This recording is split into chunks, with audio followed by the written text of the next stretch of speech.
Well, hello, Connecticut Rivers Council. This is Sean Fogo again.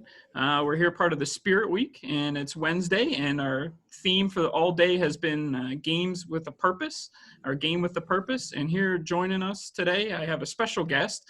Grew up together. We were in the same Cub Scout den all the way back in PAC 201 in Level Green, Pennsylvania. You saw one of my earlier den buddies, Mike Scavarla, the bug guy interview at the virtual camporee, but this is Scott Almes. Scott, he lives in Western Pennsylvania currently still, where we grew up. Great place if you haven't visited, so plug to Pittsburgh. But Scott has an interesting side hobby or gig, right? Is that, yeah? So it's a little side business, yeah. So he designs board games. So we thought it'd be perfect for the theme today, Game with a Purpose, and we hope you guys have a family night, a family game night, and Scott will talk about some of his games that he's produced and some of the tips and things like that. So why don't we get into this? Scott, let's start off with basic. Who are you, buddy? Yeah, so well, first off, thanks for having me on, and hello everyone virtually. It's awesome, happy to be here. So yeah, my name's Scott Almes. My little side business I've had is I've been a freelance game designer for the last 10 years. I have about 50 games currently in production and another 15 or 20 that'll be out over the next couple years. And doing that is kind of on the side. I'm a mechanical engineer by day and focusing on product development, things like that. But yeah, I've been a lifetime gamer, always working on new games, and have definitely enjoyed getting into the board game industry as well. How'd you get started in it? Like, was there a spark, or did this develop over time? How'd you get here? Yeah, so started doing probably a little bit more game design in college. Always been a lifetime gamer. You had mentioned that you and I grew up together. We played tons of games in high school and middle school and things like that, and even up through college and a little bit after as well. So yeah, started to develop my own games in college, and at the same time as I was going up my engineering career, focusing a lot on product design. And it just occurred to me, like, someone creates these games, and someone, like all these ones that have been on my kitchen table, playing with friends and family, somebody makes them. So why can't that not be made, right? So started to look into the industry, started to like cold call publishers, basically saying, hey, I have a crazy idea for a game. I think it kind of works. You'd be interested in trying it out. And after doing that for a little bit, I finally had my first one that got hit, Merchandise, which was 2011. And luckily it's actually still in print today, which is awesome. Most games only stay in print for a couple of years. So it's my first game still in print. I'm pretty happy about that. And after that, some doors opened up after that. Since it was selling well, it got very good reviews, and things just kind of snowballed from there. Awesome. And I forgot to mention that some of these questions came from our kids, from our scouts and families in Connecticut. So just wanted to throw that out there. So we got some interesting people out there asking some stuff. So awesome. College guy, was that Pitt, if I remember right? Yep. University of Pittsburgh for my undergrad, and then my graduate degree as well. You said it was mechanical engineering. Does that help you with your game design? Probably a little bit, or CAD program, or whatever you do. Yeah, the biggest thing it helps me with is the process of designing products, taking everything from idea to concept testing, what a prototype is, kind of putting it through like a rigorous process to make sure that as you design things, you actually do test it, make sure it works well, and also a little bit of like the business side of things for like getting patents and intellectual property and things like that. That makes sense. Like I mentioned to you, we interviewed, I sat down and interviewed with Mike Scavarla, the entomologist, but I also sat down with, I don't know if you remember Jeremy Stryzik. Oh yeah. He was in our class. He's a doctor up in Mass, so I interviewed him for a doc, just, how to stay healthy at home was kind of the topic of choice. So I want kids and families out there to know you make connections, talk with people, and one day you'll be talking to them on a virtual interview about some topic that will play in nice with what's going on. So I think that's a nice lesson. And while I lead into that, what's a good scouting story of yours you had, man? Do you have a favorite trip that you did, or a Denman, or a project? Oh yeah, good question. So like thinking back, I mean, before we scheduled this call and things like that, You mentioned like a lot of the summer camps and stuff are canceled, and that kind of like really struck home because when I think back at scouting, yeah, we had a lot of stuff that we did locally and stuff like that, but the summer camp over at Camp Conestoga was like the highlight of every summer, and just um, actually at such an age, like actually being granted like some freedom to go do your own merit badges and kind of pick your own schedule, and feels a little bit more adult than a lot of the other things you get to do, like and just bond with their friends. And I mean, you make lifelong friends doing that. I mean, look at this right now. I mean, we grew up together in scouts, and you've been able to pull several of us onto these calls. It's once you go through scouts together, you're like, together for life. Like, doesn't matter how long it's been, you can pull out a favor. That's right. Yeah, no, I appreciate that. That's yeah, exactly. And I hope our families and kids in the program appreciate that, because I'll never forget you guys. Right, I can name everybody Yeah. in our den. Growing up and going to everyone's house, and that's how we get to know our families too. Yeah. I knew your mom and dad and your brothers, and so yeah, it's just something special, right? But Yeah. yeah, and I have to remember your Pinewood Derby cars were awesome, and so I have to think that your mechanical engineering maybe was sparked a little bit by that Pinewood Derby cars, because you and your dad did some pretty cool Pinewood Derby cars. Oh yeah, and my dad being an engineer as well, those were something we definitely bonded over as well. And yeah, had a couple winners there, like that went into the county races, I think, Mm-hmm. after that. So Mm-hmm. Yeah. Pinewood Derby, I love the Pinewood Derby. So my dad was not a handyman. God bless him. But we won though. It was the father son bake off. My dad could cook, right? So Yeah. that's what we did, right? But anyway, so how many games have you designed, Scott? I think you mentioned it before, but you said you've been doing it for 10 years. So what are you up to? Yeah, so it's been 50 games so far, with another 20 that are in the works. Rather already signed contracts with the different publishers. One interesting thing about it is that I do work with publishers all over the world. Just this morning, I was not only working with a publisher just here in the U.S. and Arizona, but also talking with one out of Finland, one out of the Netherlands, another in Australia, working on different projects with them. So it's also very much an international thing to get to know the world a little bit more. That's cool. Yeah, I know a big Germany does a bunch of games, if I'm not mistaken, right? Or Yeah, very much so.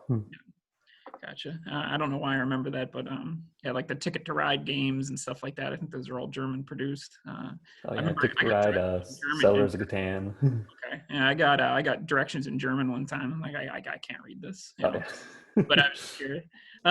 So if one of our scouts or one of our families was interested in getting into game design, what would you recommend? What would be some key steps or pointers for them? Yeah. The first and best thing you do is first play a bunch of games. um, I would recommend, if you want to start to see whether you like game design or not, take one of your favorite games and try adding something new to it. Add, like, if you like playing Settlers of Catan, add some special cards to it just to mix up the gameplay. And if you find that very compelling, just start to create your new game. One nice thing about board game design is it requires a lot of material that you already have around your house. You don't have to do anything special. You need pieces of paper, cardboard, scissors, maybe a printer, just to start trying things right off the bat. And the nice thing about it too is you could just try playing it with friends and family. I mean, that's where a lot of my prototypes have started for my games, is just playing it with friends and family and see what sticks. And if you find that you really like that process, you like doing it, the next step is starting to play with people who you don't know. So maybe people from, if you're in Boy Scouts, it could be maybe people from other troops at a camp or something like that once camps comes back. Or in my case, there's local game design groups that I'll ship prototypes to and have them try it out. Mhm. Some of my publishers also have their outside playtest groups that are being played by people who have no idea who I am. So they don't feel the need to be nice about any of the games that I play if they happen to be bad or need a lot of work. So honest Um, feedback there. oh yeah, the honest feedback's the most important part, and also being able to play a game again and again and again to actually Mhm. refine it. And if you don't have the patience to play it again and again and again, it's likely that people won't want to either.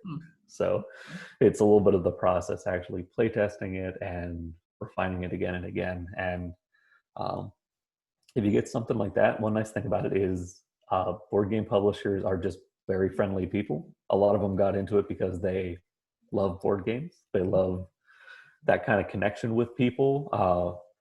We'll say there's not tons of money in board games, so people are getting into the passion of it, not because they want to be, monopoly millionaires or anything like that. So it's a group of very passionate people. So whenever you do develop a game, a lot of publishers are open to seeing prototypes and stuff from first-time designers, and always give great feedback, and always open to working with new people. That's great stuff. Good tips. And what's your favorite game? It could be the one that you've, designed yourself, or what's your favorite game to play? It's a good question. My favorite games to play, I have quite a few of them. And it really depends on who I get to play with a lot of times. For example, when my wife and I play a game, I love playing the game Patchwork. It's a 2-player game, and it's just delightful. Okay. When I play games with my family, I love games like Ticket to Ride, Settlers of Catan. Those are great ones. Codenames is a game that's great for families. And they have a bunch of different versions too, that are like Marvel themed and Disney themed, that really just resonate with the theme. Ones that I designed that I love to play a lot is like Tiny Epic Galaxies. That's I think one of the best games I've done. If I could be a little bit happy about that. I think it turned out real well. Same with Martian Dice. That's the one I probably played the most with my friends and family, partly because it was just the first game I made, so it's what a lot of them kind of know me for, but it's also very family friendly, very kid friendly. So as my niece and nephews are growing up, I'm getting the pleasure of teaching them like a game I designed, and that's just a great feeling. So I think I mentioned this story, but our chief operating officer, COO of Connecticut Rivers Council, Andy Zilnick, big fan of your games. He texted me when your Kickstarter came on with your new game that you're working with Gamelin to design and work on. He texted me. He's like, "Hey, Scott's producing something else." I was like, "No kidding, good for you." But so he's a big fan. So I would be remiss if I didn't mention him and to let you know you got fans up here in Connecticut who are very pumped about any games you come up with. He loves your Tiny Epic games and all that stuff. He always lets me know when they come out or when he's playing them. So big fan of that, especially here in Connecticut Rivers Council. So I guess another question. So a lot of families are separated, right? Kids can't see their grandparents or cousins or best friends. Is there a good game that can be played virtually? I know it's kind of a loaded question, and I haven't prepared you on that one, but that was one that came to mind. Yeah. So there's a game called Welcome To. It's like Welcome to ... and it's about building a neighborhood. And the nice thing about that game is that everyone just needs to print out their own little sheet of paper, and you could connect over like Zoom or something like that. And as long as someone can flip and show the cards, everyone else can do the work right on their own sheet of paper. A little bit more mainstream one. I mean, you can play Yahtzee across Zoom super easily. The game Codenames is another one that you can play virtually. There's a lot that sadly don't go over well over Zoom, but some ones like that actually do play quite well. Yeah, I know my family, we play Trivial Pursuit every once in a while. Someone read the questions. It's one that we've been doing twice a week, and I've actually been talking to my family back home more than normally because of this, because we're bored, right? So we at night and we Zoom each other. So I think that's been one of the fun things, and I think playing games and having board night brings you closer, even if you're have some distance between you. So, but anyways, man, I think I'm good. I don't have any more questions. Is there anything you want to add or chat about or announce your new game, or you can plug whatever you want to? Oh, well, I'll definitely talk about a couple games. So you mentioned like my Tiny Epic games. A couple ones I'm excited about right there is just a couple, actually just yesterday, as we're recording this, just launched Tiny Epic Pirates on Kickstarter. Kickstarter is a crowdfunding platform that we typically use to launch our games. Was very excited about that. We've been working on Tiny Epic Pirates for quite a long time. It's one I've been working on for probably about 5 years, but have just not been able to get it to where it needs to go, and finally got there. So I was incredibly excited to see that. And also in the time of COVID, with everyone like that, being able to do a crowdfunding campaign and have all of our fans show up has been incredibly heartwarming and awesome. Sure. So if anyone is looking for some of my games that they would play well with some family, Tiny Epic Galaxies is a great one. Merchandise, and I would also mention Best Tree House Ever, which Okay. is just a delightful kids and family game about building the coolest tree house in the world, including things like an ice cream parlor and a water slide up in a tree house. So Sure. it's adorable. I love So, it.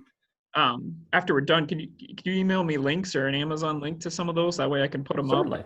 parents are interested in purchasing them and playing with their kids, since I heard it from you. So yeah, whatever you could do, and then I'll post it with this recording.